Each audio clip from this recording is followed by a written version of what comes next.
Day 2 of documenting my journey. Exactly ഞാൻ already പറഞ്ഞിട്ടുള്ള പോലെ നമ്മുടെ ബിസിനസ് സ്റ്റാർട്ട് ചെയ്യുന്ന സമയത്ത്, അല്ലെങ്കിൽ ഞാൻ നേരത്തെ ബിസിനസ് ചെയ്ത സമയത്ത് എനിക്ക് പറ്റിയിട്ടുള്ള ഏറ്റവും വലിയ പ്രശ്നം എന്ന് പറയുന്നത് പ്രോപ്പറായിട്ടുള്ള ഒരു മണി മാനേജ്മെന്റ് ഇല്ല.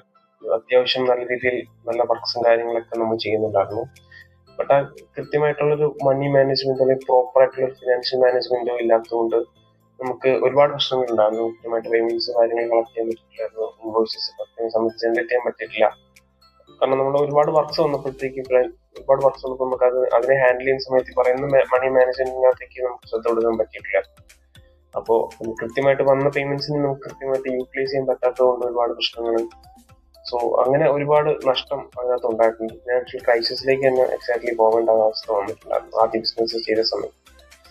ബട്ട് എനിക്ക് തോന്നുന്നു അതിൽ നിന്ന് ഒരുപാട് പാഠങ്ങൾ ഞാൻ ഉൾക്കൊണ്ടു.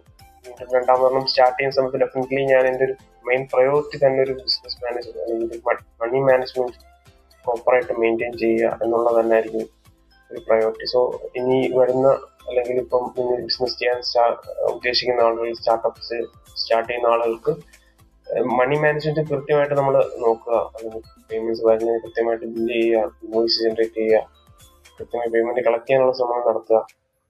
ഡെഫിനറ്റ്ലി അങ്ങനെ ചെയ്തു കഴിഞ്ഞാൽ നമുക്ക് നല്ല പ്രോപ്പറായിട്ടുള്ള ഇൻകം ജനറേറ്റ് ചെയ്യും. നമുക്ക് കൃത്യമായിട്ടുള്ള നമ്മുടെ ബിസിനസ് നല്ല ഗ്രോത്ത് നമുക്ക് മനസ്സിലാവും. Okay, thank you.